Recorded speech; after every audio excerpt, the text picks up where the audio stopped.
let's talk about SWOT analysis. The SWOT analysis is essentially a technique used to structure thinking about the organisation in the context of its environment.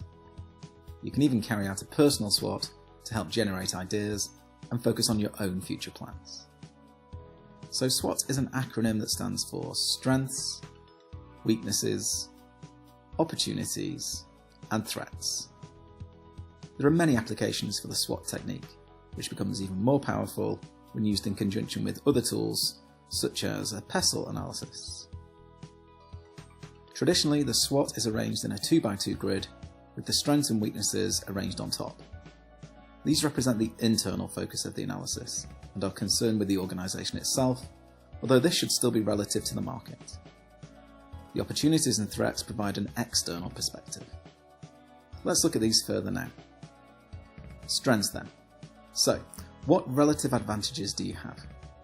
Is there anything that you do better than anyone else? Consider competitive advantages, experience, skills, knowledge, data, price, value, quality, processes, systems, technology, and communications. Weaknesses. So what's the market likely to view as a weakness? Consider reputation, brand and accreditations. What do we not do very well? Consider cash flow management, problems with supply chain management, processes, systems, staff commitment and morale, and leadership. Opportunities. So what's happening in our environment that could benefit the organisation? Consider partnerships, emerging technologies, market trends, price trends, social patterns, competitors' vulnerabilities, etc. And finally, threats. So what could go wrong? Consider market demand, new competitors, losing key staff, legal or political changes, disruptive technologies, overdependence on key revenue sources, and so on. The SWOT analysis is really useful for developing strategy and for identifying innovation projects. It can be helpful to focus on threats once the strengths and weaknesses factors are understood, so that the analysis places an emphasis on opportunities at the end of the process.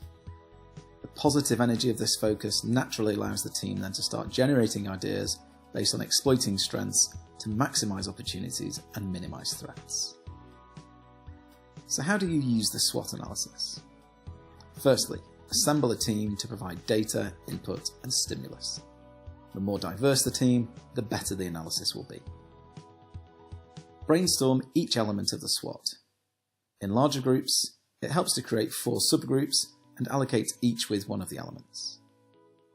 Then, gather the information for analysis. If you have gaps in information, this can be allocated as a research task. Weight the factors that have been identified as a group. Then, discuss the results of the SWOT and focus on combinations of the elements to generate new ideas. Finally, prioritise those ideas for selection. To recap then, SWOT stands for strengths, weaknesses, opportunities, and threats. It's used for developing strategy and for identifying innovation projects. Analysis will be better with a more diverse team, and combine elements to stimulate innovation. So how can you use this in your world?